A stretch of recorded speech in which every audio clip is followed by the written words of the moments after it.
আসসালামু আলাইকুম ভিউয়ার্স, আশা করি আল্লাহর রহমতে সবাই ভালো আছেন।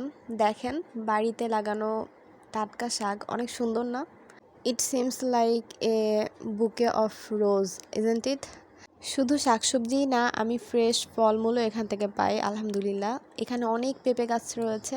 কাঁচা পেঁপে তো সবজি হিসেবে খাওয়াই হয়। আজকে 3টা পাকা পেঁপে দিয়ে গিয়েছে। আর এই যে দেখেন, সব যদি গোছানো থাকে তাহলে রান্না করা কোনো ব্যাপারই না।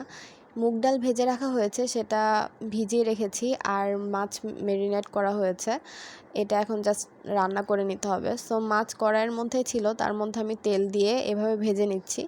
কজ তেল গরম করা, কড়াই গরম করা এগুলো তখনই দরকার হয় যখন মাছ গোটা রাখার দরকার। এখন তো গোটা রাখবো না, সো এভাবেই চুলায় দিয়ে দিয়েছি, ভাঙলেও নো প্রবলেম, কজ ইটস মুড়িঘণ্ট। আজকে মুড়িঘণ্ট আর মাছ ভুনার রেসিপি শেয়ার করব।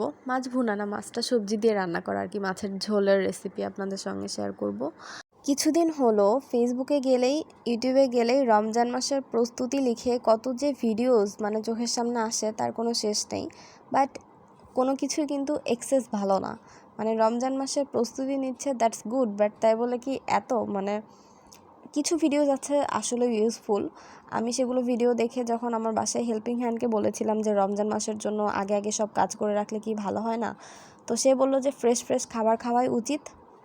মানে আপনি প্রতিদিন যা বলবেন সেটা আমি আপনাকে করে দিব, সমস্যা নেই।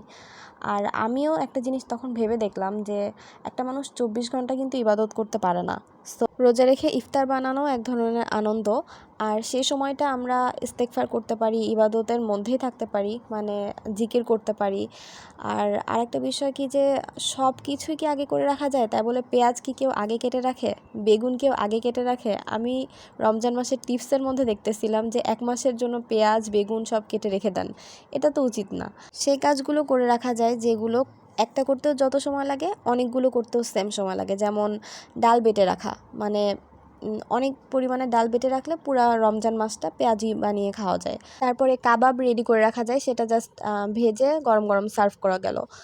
তারপরে কিছু ফ্রোজেন স্ন্যাক্স যেগুলো ইফতারিতে সার্ভ করা যায়। আর ইফতার মানে যে হেলদি খাবার, আর রমজান মাস শুধু খাওয়ার জন্য না, ইবাদতেরও জন্য। সো ইবাদতের দিকে ফোকাস করতে হবে, ফ্রেশ খাবার খেতে হবে যাতে নিজে সুস্থ থাকে। সুস্থ থাকলে আমরা ইবাদতটা করতে পারবো।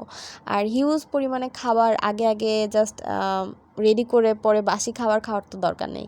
একটা পেঁয়াজ কাটতে যে সময় লাগে, 1 কেজি পেঁয়াজ কাটতে কিন্তু তার চেয়ে বেশি সময় লাগবে। সময়টা সমানই লাগতেছে, বাট আগে করার তো দরকার নেই। Thank you viewers for watching my video. আল্লাহ হাফেজ।